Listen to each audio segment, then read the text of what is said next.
DS మరి శ్రీ విశ్వవిఖ్యాత నట సార్వభౌమ శ్రీ నందమూరి తారక రామారావు గారి భక్తుడు డైరెక్టర్ వైవిఎస్ చౌదరి గారిని ఇప్పుడు మాట్లాడవలసిందిగా రిక్వెస్ట్ చేస్తున్నాము. ఈరోజు ఎప్పటికీ నేను నా జీవితంలో ఎప్పటికీ మర్చిపోలేని రోజు అండి. ఎందుకంటే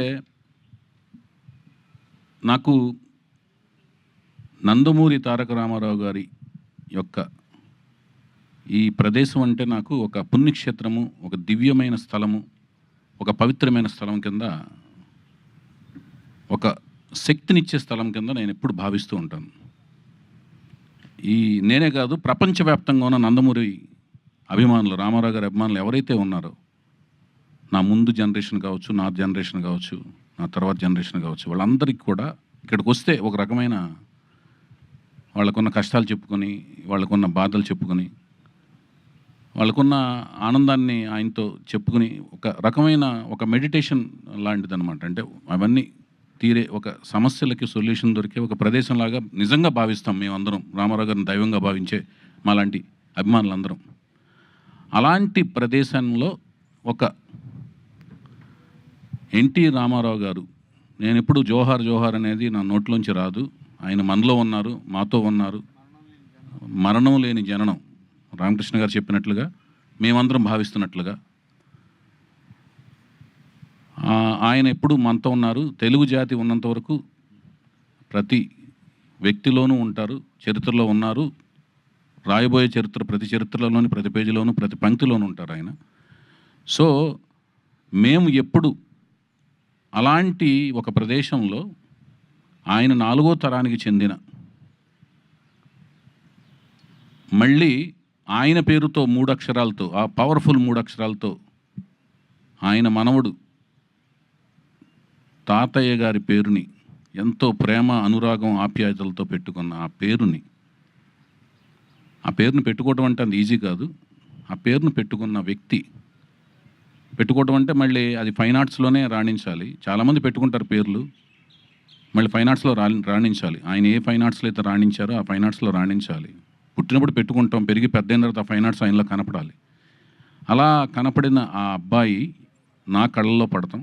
ఆ కళ్ళల్లో కనపడిన అబ్బాయి యొక్క లాంచింగ్ ముహూర్తం, షూటింగ్ ముహూర్తం ఈ ప్రదేశంలో జరగటం, నేను అనుకోవటం, అది జరగటం, అది కూడా ఆయన యొక్క, మా దైవం యొక్క కుమార్తెల చేతుల మీదుగా జరగటం అనేది ఒక అనిర్వచనీయమైన అనుభూతి, అద్వితీయమైన మరుపురాని ఒక ఘట్టం అన్నమాట.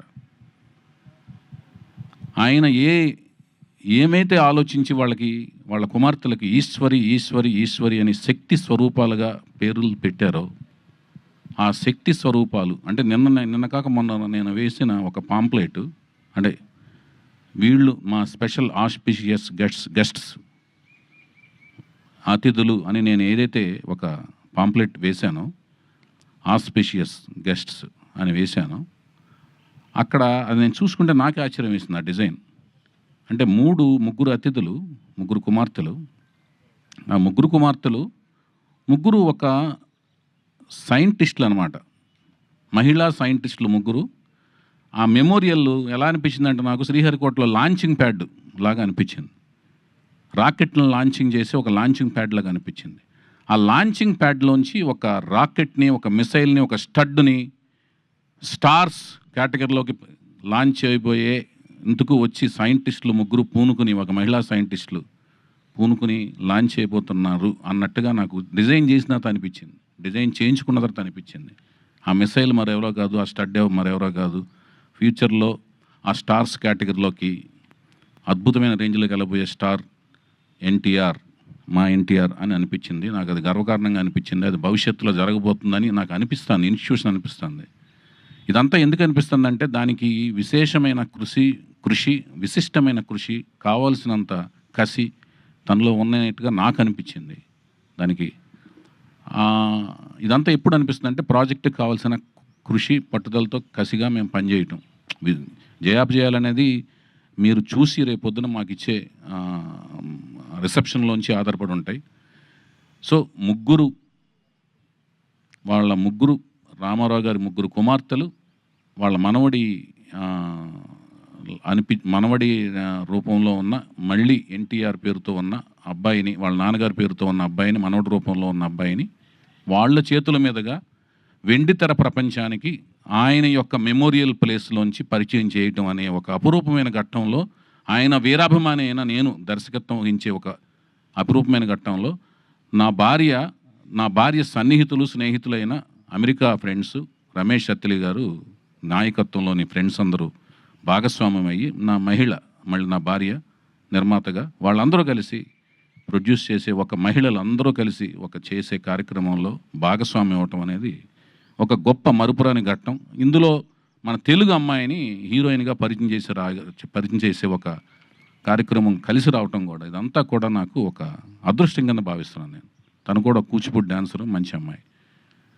సో ఈ కార్యక్రమం మళ్ళీ ఒక మరుపురాని ఘట్టం కింద ఫీల్ అవుతున్నాను. అలాగే ఈ ఘట్టంలో ఎప్పుడు అంటే మేము మాకు హరికృష్ణ గారితో 3 సినిమాలు చేసిన పరిచయంలోనూ, అంతకుముందు అసిస్టెంట్ డైరెక్టర్గా చేసిన పరిచయాల్లో, ఆ కార్యక్రమాల్లో ఎప్పుడు కూడా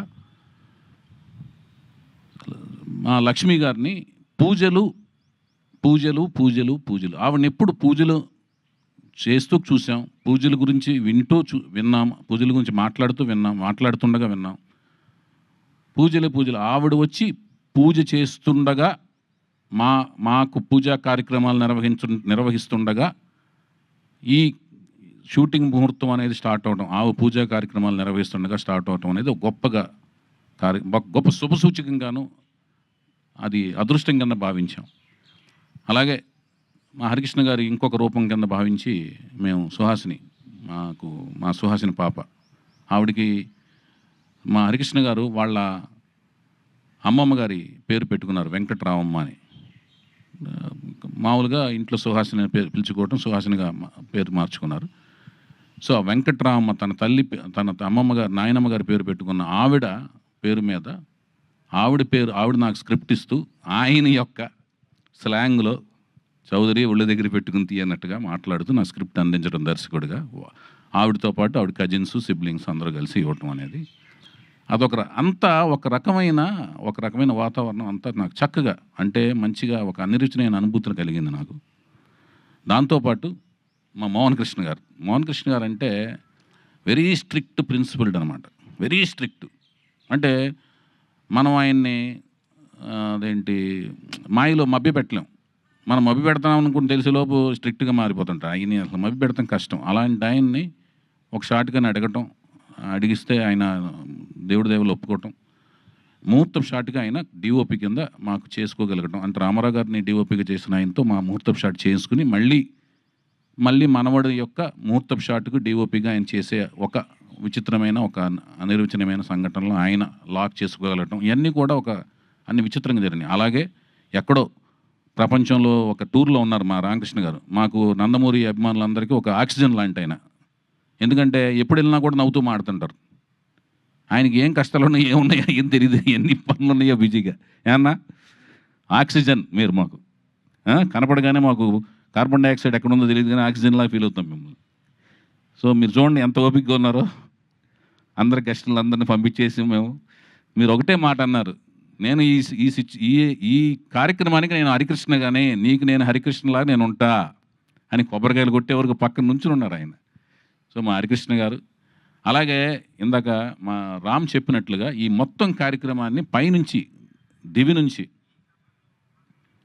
మా నందమూరి అంటే లక్ష్మయ్య చౌదరి గారు, వెంకటరామ గారు మాకు తెలిసిన, ఆ తర్వాత జనరేషన్లో అయిన మా రామారావు గారు, పక్కనే త్రివిక్రమరావు గారు, ఆ పక్కనే నుంచొని చూస్తున్న సాయికృష్ణ గారు, మా హరికృష్ణ గారు, ఆ పక్కనే ఉన్న మా జానకిరామ్ గారు, ఆ పక్కనే ఉంచిన మా తారకరత్న గారు, అందరూ ఈ కార్యక్రమాన్ని చూస్తూ పులకించిపోతుంటారు.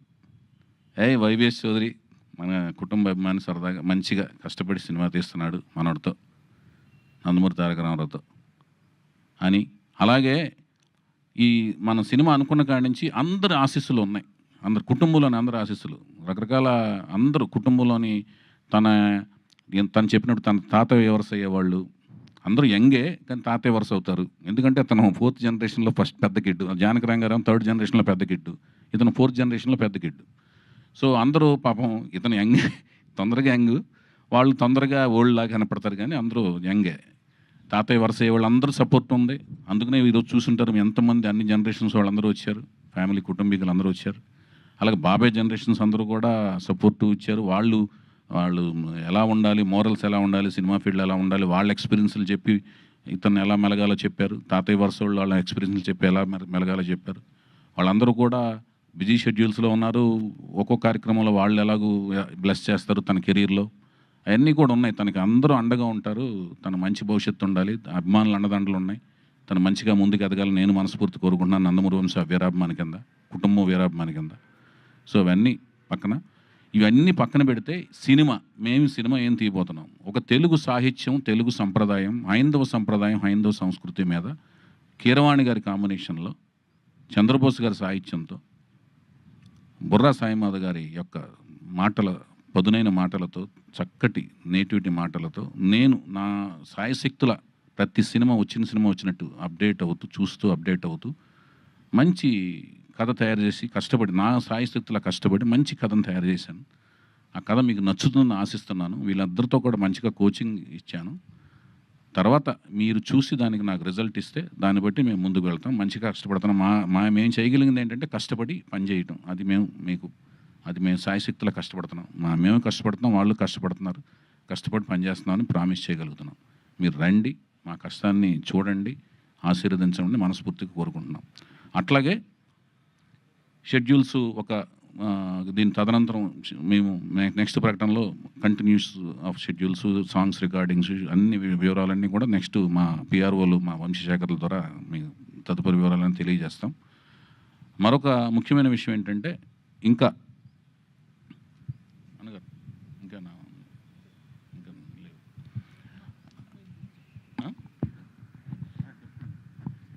అమ్మాయి గురించి అందరి గురించి చెప్పాను.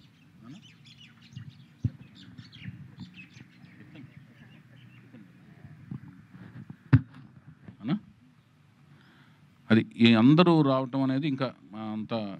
అలాగే అతి ముఖ్యమైన విషయం ఏంటంటే, అలాగే మా పూజా కార్యక్రమంలో ముఖ్యమైన అంశం ఏంటంటే, వసుంధర గారు ద్వారా నా వైఫ్కి తను ఫస్ట్ టైం ప్రొడ్యూసర్ అయింది కాబట్టి తాంబూలంలో తను కలిసి రావాలని చెప్పి తను తాంబూలం చక్కగా స్వయంగా ఇచ్చి, వసుంధర గారు తనకి మంచి లక్ష్మీ సౌభాగ్యవతిగా డబ్బులు, మంచి లాభాలు రావాలి ప్రాజెక్టు ఫస్ట్ టైము కీర్తి ప్రతిష్టలు ఆల్రెడీ వస్తూ దాని కీర్తి ప్రతిష్టలు వస్తే డబ్బులు కూడా వస్తాయని చెప్పి ఆవిడ దీవించి ఇవ్వడం అనేది తనకి మంచిగా రావాలని తను దీవించి ఇచ్చారు. అది కూడా మాకు మంచి చేస్తుందని మేము వసుంధర గారి ద్వారా అది కూడా మంచి ఆశీస్సులుగా మేము భావిస్తున్నాము. అలాగే ప్రతి ఒక్కరూ అంటే కుటుంబంలోని ప్రతి ఒక్కరూ ఇలా పర్సనల్గా టైం తీసుకుని పురంధేశ్వరి గారు కానీ, భువనేశ్వరి గారు కానీ అందరూ ప్రతి ఒక్కరూ పేరున ప్రతి ఒక్కరూ అందరూ రావడం అనేది మాకు చాలా. అలాగే ఇప్పుడు ఇండస్ట్రీలోని అందరూ ప్రతి 24 క్రాఫ్ట్స్ వాళ్ళందరూ వచ్చి మమ్మల్ని బ్లెస్ చేయడం కూడా చాలా ఆనందంగా ఫీల్ అవుతున్నాం. అన్నిటికంటే ముఖ్యంగా పాత్రికేయ మిత్రులందరూ కూడా నాకు సోదరుల కింద లెక్క. ఎందుకంటే అందరూ నాకు బాగా ఫ్రెండ్స్. వాళ్ళందరూ కూడా మా ప్రాజెక్ట్ స్టార్ట్ చేసిన కాడి నుంచి మాతో వెన్నంటే ఉన్నారు. నన్ను సోదరులా భావిస్తూ మా సినిమా ప్రకటనలన్నింటినీ కూడా చక్కగా ముందుకు తీసుకెళ్తున్నారు. వాళ్ళందరికీ ధన్యవాదాలు తెలియజేసుకుంటూ మీరు మాకు సహకరించండి అని మరొకసారి విన్నవించుకుంటూ థ్యాంక్ యూ సో మచ్.